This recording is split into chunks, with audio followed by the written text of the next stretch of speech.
Number 13 கேக்குதா? சொல்லு சொல்லு. நீங்க ஊட்டி ஊட்டி போயிட்டு ஐஸ்கிரீம் ஆசியமா ஐஸ்கிரீம் பர்கர் இருக்கா? வல்கர் இல்லையா, பர்கர். ஆசிலமா ஐஸ்கிரீம் கை காயா நீங்க தான். நான் ஊட்டி போயிட்டு ஐஸ்கிரீம் ஆசியமா பொண்ண கைய புடிச்சு இழுத்தியாப்பா? என்ன கைய பிடிச்சு இழுத்தியா? ஏயா நான் சரியா பேசுறேனா? ரொம்ப கரெக்ட்.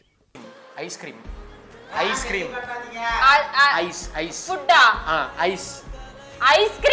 ஐஸ்கிரீம் சாப்பிட்டு உங்களுக்கு மிளகா பஜ்ஜி வாங்கிட்டு வரேன். நான் ஊட்டி போயிட்டு ஐஸ்கிரீம் வாங்கிட்டு உங்களுக்கு மிளகா பஜ்ஜி வாங்கிட்டு வரேன். ஐஸ்கிரீம் சாப்பிட்டு